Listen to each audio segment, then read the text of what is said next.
عارفين ايه هو مثلث السعادة؟ شوية بانكيك فلافي محشيين فراولة وعليهم سكر بودرة، خطير.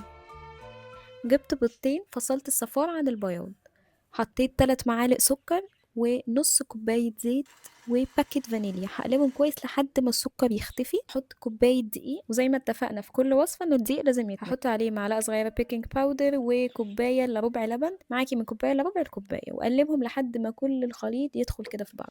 هجيب بقى اي حاجة عميقة هحط فيها بياض البيض واضربه لحد ما يبقى فومي كده، وده سر من الاسرار اللي بيخليها فلافي، ان احنا نضرب الصفار لوحده والبياض لوحده. مش هضرب خلاص، انا كده هقلب بس من فوق تحت عشان البياض يختلط بالعجين. عندي طريقتين للفراولة، ممكن اقطعها نصين كده وكل واحدة اعملها ميني بانكيك، وممكن اقطعها كيوبس صغيرة واعمل بانكيك كبيرة. طاسة سخنة على النار مدهونة أي مادة دهنية، أول ما بنزل البانكيك بتبقى على نار عالية وبعد كده بوطي عليها. بصوا اللون خطير وفلافي والطبقات رهيبة.